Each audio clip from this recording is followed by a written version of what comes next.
In the war that made us a level 6 clan, we had some epic war attacks against Town Hall 9 bases with the HoVa strategy. Please enjoy.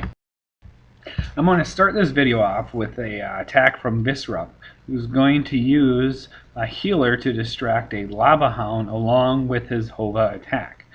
He's going to open up here by distracting those point defenses and getting his hog riders in there to eliminate the point defenses and draw out the clan castle.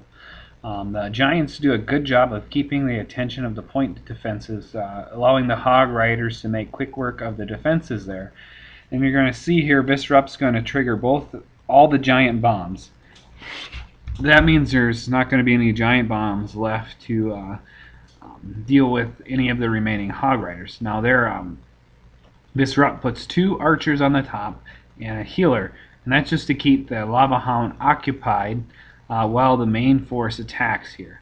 Vis-rupt deploying the golems wide, very critical, and creating a funnel there so that the Valkyrie go inside the base instead of taking a jaunt around. Very important. Royals going in there. The wizard towers in the core there are going to be very important to minimize the damage of, as those are probably the most critical defense to take care of with the Valkyrie and hog riders, as the splash damage can be devastating.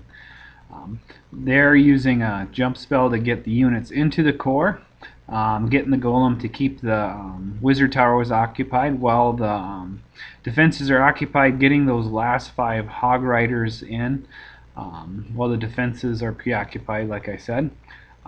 Since he set off all the giant bombs, he doesn't have to worry about the hog riders being taken out by those bombs.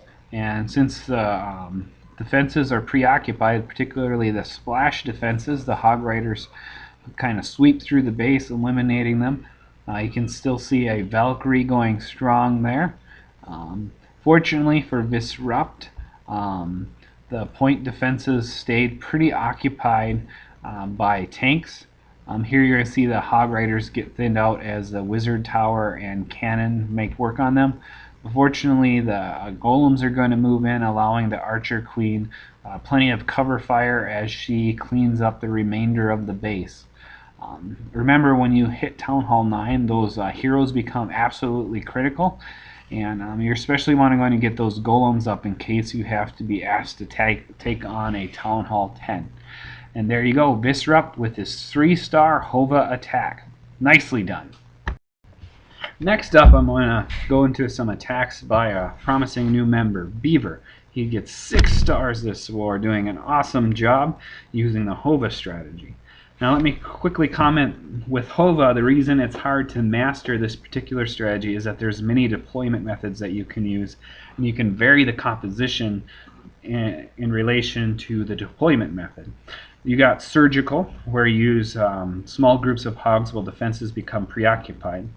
You have flanking, where you attack on the side of the main attack to take out the defenses along one edge, which is what Beaver's going to do. You also have back end and cavalry, as I like to call it. Back end, where the hogs come in on the back side of the attack. Cavalry, where they join your main force and add a little extra momentum. Here, Beaver deploying the golems wide, creating a funnel with the wizards. Great way to open up with a HoVa attack, especially when you have 2 golems.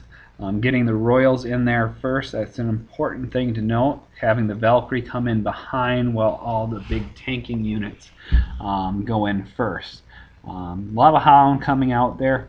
The big thing to watch out for from a lava hound isn't the hound per se, but when it explodes into the pups, it can cause some problems as they lock in on your range units, as you see there. I like to use a rage on my ranged units when I see a lava hound.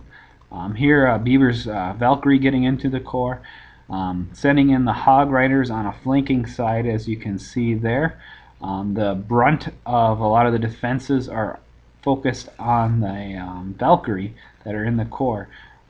vis-rupt losing several of the hog riders to spring traps.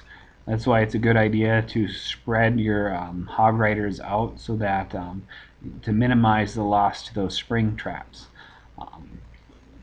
As you can see there, vis-rupt lost several of the hog riders to the spring traps, but fortunately, since it was a flanking maneuver, it still took out the defensive power on that one side of the base, allowing the Valkyrie and heroes to clean up the defenses on the other side. It was very important that that Archer Queen went along the edge, eliminating that defenses. And the Golem on the bottom there, keeping the Archer Tower occupied. And Beaver doing enough damage, even with all those spring traps, to the base so that his Royals and Golem can clean up the base. There, I'm going to speed it up so we can get to the end here, as there's just the flanked side of the base's buildings left. Good job, Beaver, and we'll move into our next HoVa attack by Beaver. So I'm going to show you another attack by Beaver. Again, he's going to use a flanking maneuver, whereas vis-rupt earlier used more of a surgical approach. Beaver here going to do a more concentrated strike, trying to get his main forces into the core while the Hog Riders make their way through the flanking side. Golems are a lot tighter spread this time. I'm a big fan of a wide spread on Golem simply because it keeps the flanking defenses for your Valkyrie occupied. Valkyrie, one of the biggest dangers you have when using them is that they surge ahead of your tanks and get basically attacked from all sides. So when you're using Valkyrie with Golems, it's actually ideal for the Valkyrie if the Golems are spread wide, because they keep the defenses to the left and right of your main attack occupied while the Valkyrie surge forward, preventing them from being attacked from all sides. Now as the main force gets into the core there, you're going to see vis-rupt deploy his Hog Riders there on the flanking side. He sniffed out a giant bomb a little bit earlier there. There was a double bomb location there. That heal is perfectly placed. It's getting the Valkyrie that are in the core, as well as getting the Hog Riders that just ate giant bomb to the face. Now, this is why the Valkyrie and Hog Riders work pretty well together. As you see there, the Hog Riders surging forward to where the Valkyrie would have gotten stuck on the wall. Unlike the last, kind of opposite to the last attack there, the Hog Riders are the ones keeping going, while the Archer Queen's just cleaning up trash buildings there. Ate a lot less spring trap in this attack. As you can see here, that Lava Hound not doing much of anything. I'd like to caution anybody, like in any clan, vary your clan castle. If everybody has a Lava Hound, they can be planned for and basically their effect on the battle minimized. So vary those clan castle troops. Keep your opponents guessing. And there you go, another 3-star HoVa attack. So as always, special thanks to Hafid, who made my cover image. And check out our allies in Clash here. We recently opened a new clan, Folkvangr. Stop by for a visit.